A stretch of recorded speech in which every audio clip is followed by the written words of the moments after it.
Up next, Austin, Texas. The American consumer market is changing. Latinos today are growing at a rate of 4 times the national average. Diversity is just good business. But has the advertising industry changed with it? The traditional agency from the Mad Men TV series is long gone. We're not gonna go all mariachi band, okay? I'm still seeing these white models. They're in advertisements, and that's not who I am. My objective is to make multicultural be the new mainstream. This is the new America. Black, brown, Asian, LGBT, immigrants. The country is going through a major demographic shift, and the numbers show it. The face of the U.S. has changed. We're American. We care about the same things, but yet we also want to preserve our culture. I just see it destroying what we had planned to happen here. By 2043, we will be a majority non-white nation. We are making, as we speak, a new America, and it's a marvelous moment in American history. Everybody's voice is important to this debate. America by the numbers. I'm Maria Hinojosa. This program was made possible in part by Ford Foundation, W.K. Kellogg Foundation, Druckenmiller Foundation, the Corporation for Public Broadcasting, and by contributions to your PBS station from viewers like you. Thank you. Behind every number, there's a story. And today's numbers tell a dramatic one. The combined purchasing power of non-white Americans totals $3 trillion, almost a fifth of the U.S. economy. Latino purchasing power makes up nearly half of that and is growing fast.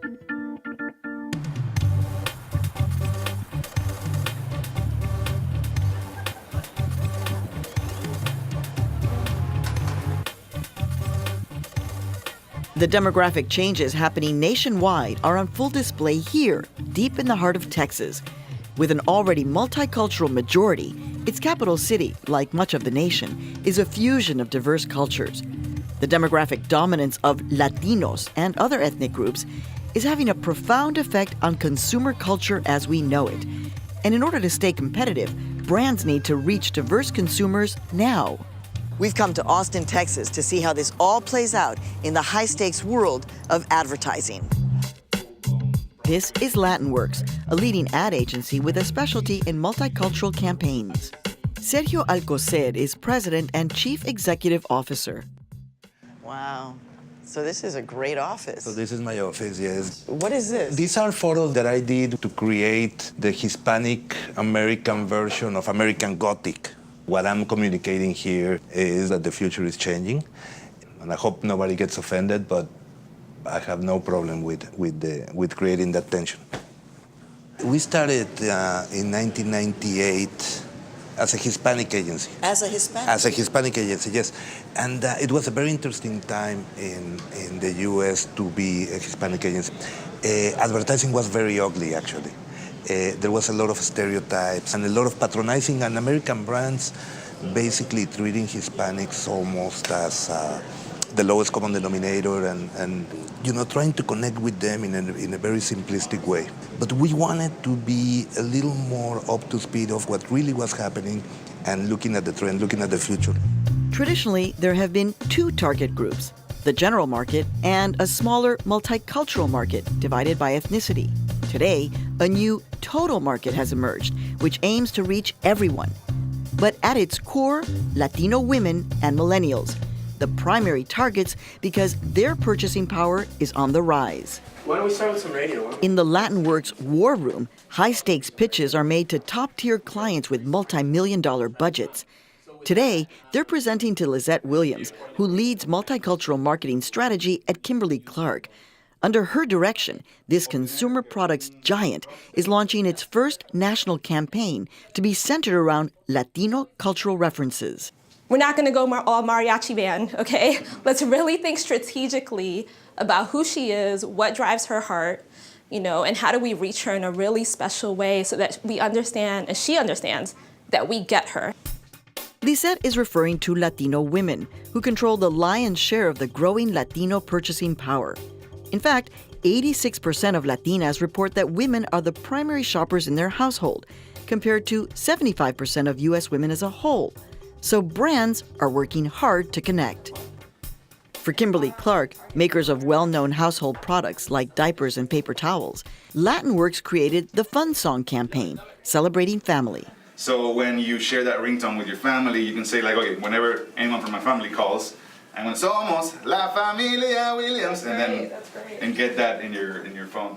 It's designed to reach all consumers while speaking directly to Latinas, who are increasingly driving the company's growth. We're thinking about splitting it in two phases. Basically, in the first phase, we would concentrate on the song, and on the second phase, we would concentrate on the coupon and the savings, right? I can walk you through it quickly in English. Yeah, let's hear the English. Let's hear the English version. So we hear a phone call. Hello. Hey, sweetie, did you get out of work? Yeah, I'm on my way. Can you pick up some Huggies diapers? Sure, how many? Just bring a box. And then, bring me a box, bring me a box, bring me a box. On your way to house, bring me a box, bring big. And then the guy actually comes in Spanish still, me voy pa mi casa con mi caja, interjecting to the song, right? So you get that nice texture to it. There's still some authentic reggaeton there. I think the team has really done a fantastic job with, one, really leading with Hispanic insights at the core of the program, but then really putting the activation design together to be total market and reach and appeal. And Can you tell us how you use numbers around demographic change to drive the decisions that you make around advertising for a multicultural world? What's happened over the last 10 years is that we've really seen a shift in the demographics of the United States, particularly with Latinos. Latinos today are growing at a rate of 167%, and that's 4 times the national average. Did you know that a decade ago? Did you say, okay, this is coming? Were you already there? The 2010 census for us really changed everything. 10 years ago, growth was coming from immigration, and it was a much smaller segment. What's happened now, 70% of growth is coming from native-born Hispanics. When you think about that, the face of the US has changed, and who we market to and how we do it has shifted. If you think about a brand like diapers, 40% of millennials today, who is our target, are multicultural. 50% of babies are diverse. Then you start to look at the opportunity a little bit differently. You really ask yourself, who is the us in US? Who is that? Christian Fili is Vice President of Strategic Planning at Latinworks. One of his roles is to track demographic change and cultural trends throughout the country, which ultimately inform the agency's creative direction. We're looking at the top 20 DMAs in the country. So DMA? A designated market area. This is what it means, right? So these are like the top 20 markets that drive consumers in the United States. Right, so we're looking at approximately 45% of the total population in the country. Okay. Right? New York is almost off the chart in terms of just sheer population size. And so what this shows is that 50% of New York is a multicultural market? Right. Rapid multicultural growth in New York may not be surprising, but in metropolitan areas like Boston, Philadelphia, Seattle, and Tampa, which in the past have been less diverse, multicultural populations are now growing at 3 to 5 times the rate of the overall population. One of the key takeaways here is diversity is just good business in the US today. If you want to seriously do business at a national level, you need to look at where your growth is going to come from. And your growth is going to come from here. The ad world is increasingly targeting multicultural markets, but it hasn't always been this way. You're probably familiar with the TV show Mad Men, about New York's famed advertising men and women whose firms were located on Madison Avenue. Advertising is based on one thing: happiness. We can say anything we want. In the 60s, Mad Men used clever ad campaigns to sell products. Nothing takes it off like Noxzema medicated shave. But people of color were missing from the smart, witty, and sexy ads. Canada Dry Ginger Ale. One gulp is for thirst, the other gulps are for kicks. In the images created by advertisers, the target consumer was primarily white and middle class. You buy a new car and what happens? Your son spends more time behind the wheel than you do. Well, why not? Look at him. Proud. I feel pretty good, too.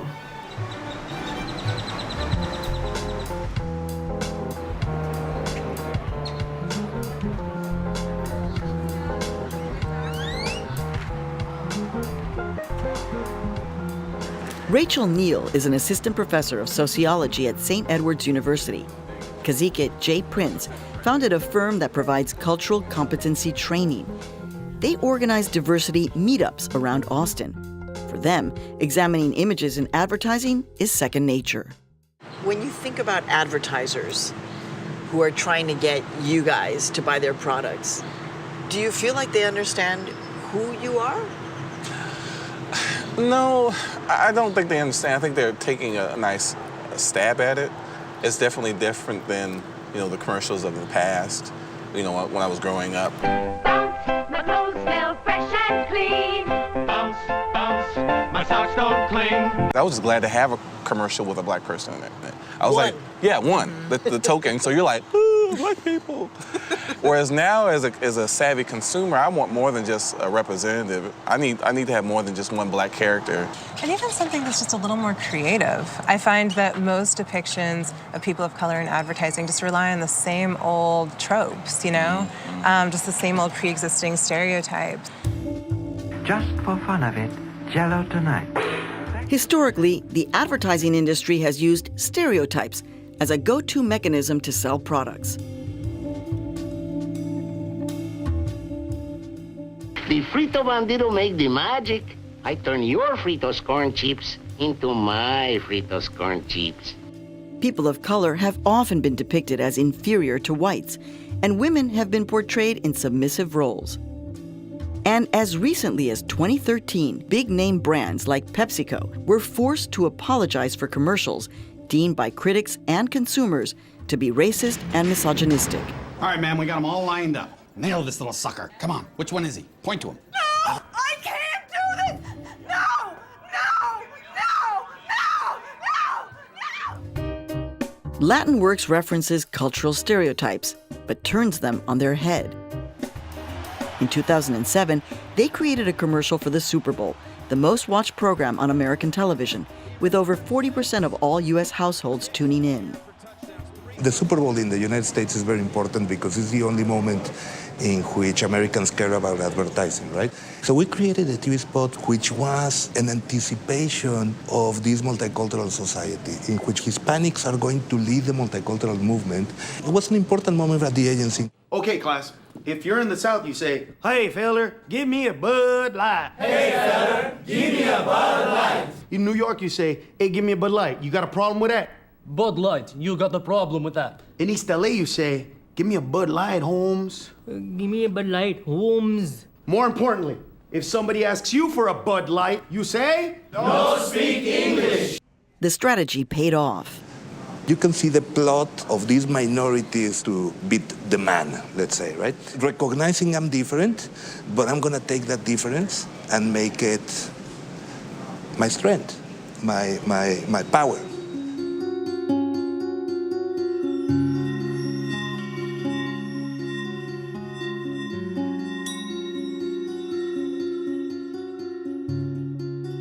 What's beautiful today is that because you have such multicultural environments in which you live in, people are like, I want to create my own terminology. I want to create my own definition. I want to define who I am on my own terms. So that would mean, in my context, I'm okay that I was born in Mexico, that I was raised in Chicago, that I live in New York, that I married a man from the Dominican Republic, that I go back to Mexico and I go to the Dominican Republic, that I'm from New York and Chicago, and that...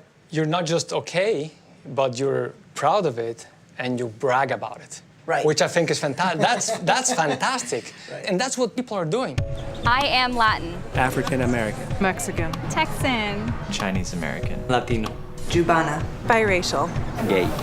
I am educated. A photographer. A filmmaker. Soy poeta. Soy colombiana y salvadoreña. Pocha. I am white. Chilango. I'm a Colombian Texan. I am Austin.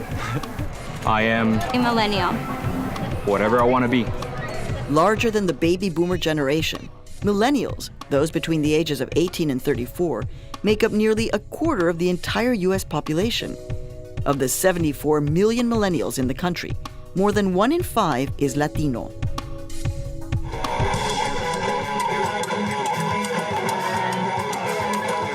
Rich Garza is the co-founder of the annual Pachanga Latino Music Festival in Austin and an expert at developing brand and consumer connections through sponsorships and marketing campaigns. I'm seeing all these brands that are desperately chasing this Latin millennial demographic. And if you look at the numbers, those are the folks that we're trying to talk to now, that we're trying to kind of create a community and a relationship.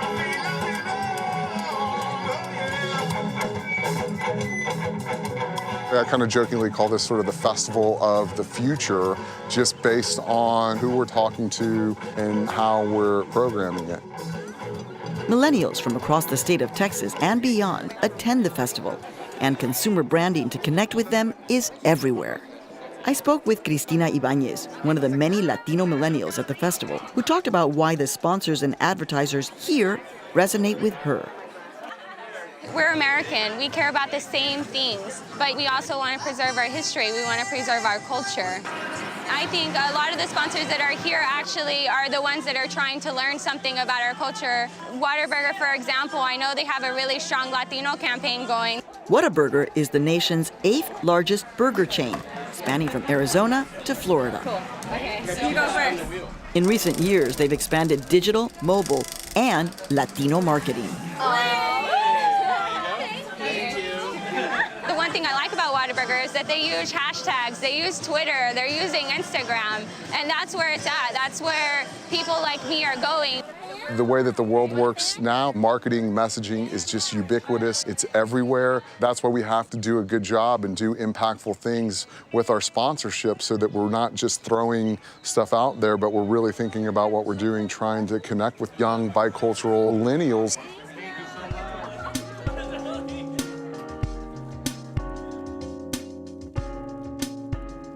Later, I caught up with Cristina and a few of her friends to get their perspectives on what it's like to be at the center of attention. So how does it make you feel that you know that there are people spending millions of dollars trying to figure out like who you are and what you want to buy? We should start by saying that this whole idea of buying power isn't a conversation that we're necessarily having. I think that the conversation is just another way to marginalize our community and box us in and trying to quantify us and value us only by what we can spend. How do you think that Latinos are portrayed in the ad world? I'm still seeing these white models or light skin in particular in advertisements, and that's not who I am, and that's not representative of me, so why am I gonna buy that product? I don't really feel anyone speaking to me. So mostly you feel invisible from the world of advertising. I don't see myself in the ads, which is not to say that Latinos as a whole are invisible, but I think the image of Latinos that's presented is not one that resonates with me. And that's sad. That means that advertising is not doing its job.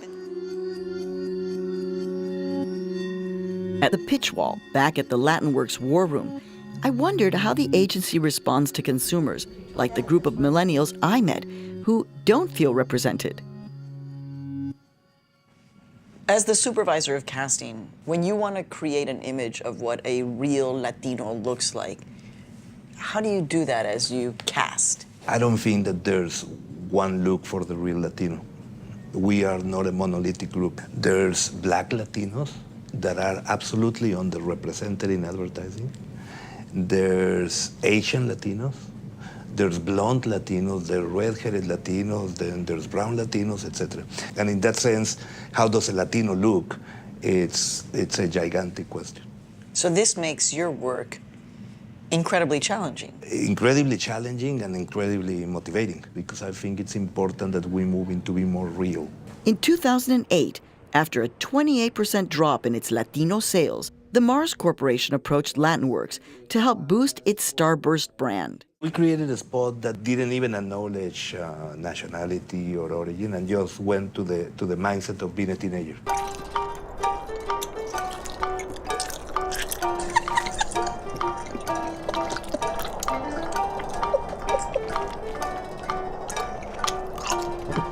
So he fits in his Star Wars.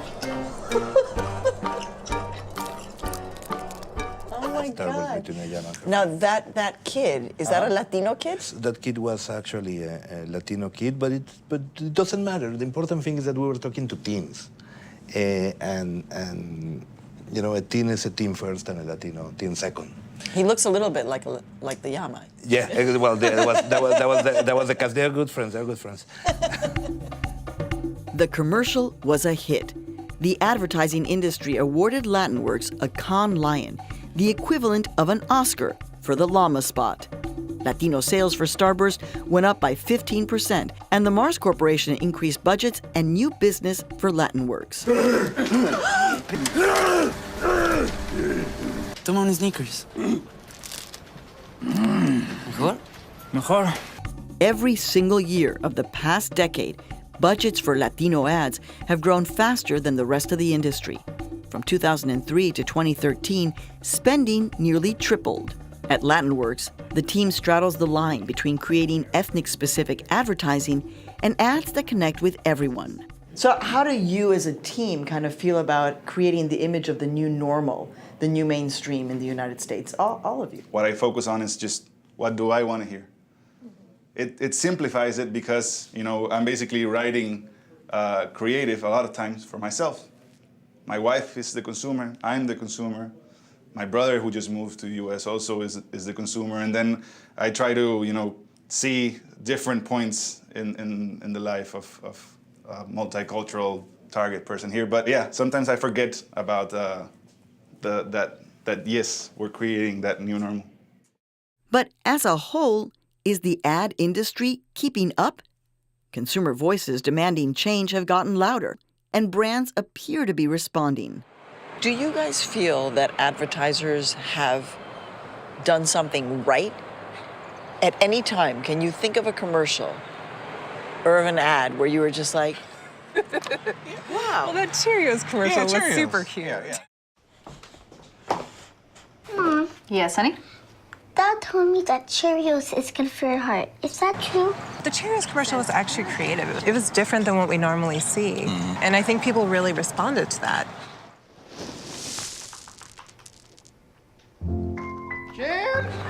And if they had done a similar commercial with a lesbian couple or a gay couple, it would have been just as effective. Not everyone had the same reaction. The General Mills Cheerios commercial sparked a social media backlash. With such hateful posts, the company disabled the comments section. But the response to the backlash was overwhelmingly positive, inspiring a new wave of commercials celebrating American diversity.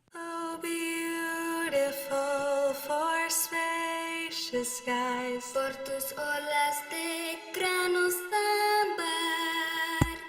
The U.S. experienced a watershed media moment during and after the 2014 Super Bowl.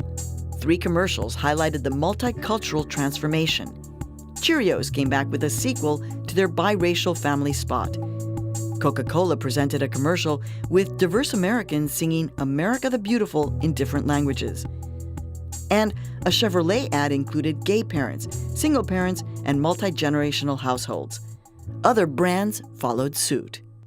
Can you talk at all about how fear of change in the United States, the browning of America, you know, the new American mainstream, do you think that the conversation around change and fear is now shifting to something else? Yeah, I mean, I think we're living in a country that is largely more accepting of change, largely more accepting of diversity, and we've seen examples of that throughout the last 10 years. The 2014 Super Bowl's halftime show, sponsored and heavily branded by Pepsi, seemed to capture the growing multicultural state of mind that's driving top brand messaging choices. You know, I watched the Super Bowl this year. Bruno Mars performed, which was amazing because he's Puerto Rican, Jewish, and Filipino, and was out there with the Red Hot Chili Peppers doing James Brown dance moves. And here we are at the most iconic American event of all time, and this is what is happening in this country. As diverse consumers grow in numbers, only time will tell if advertising can keep up with the changing face of America.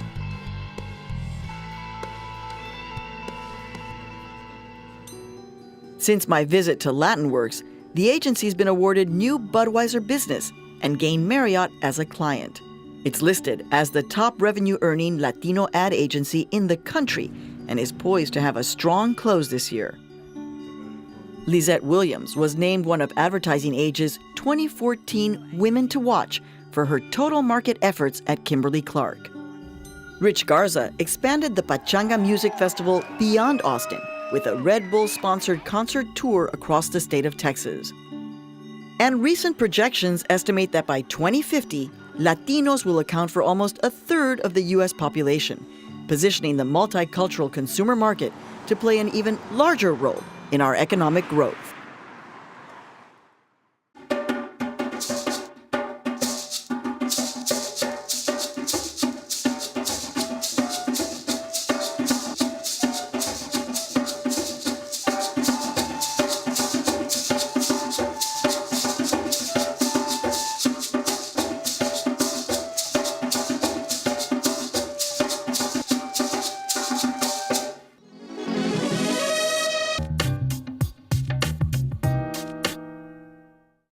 This program was made possible in part by Ford Foundation, W.K. Kellogg Foundation, Druckenmiller Foundation, the Corporation for Public Broadcasting, and by contributions to your PBS station from viewers like you.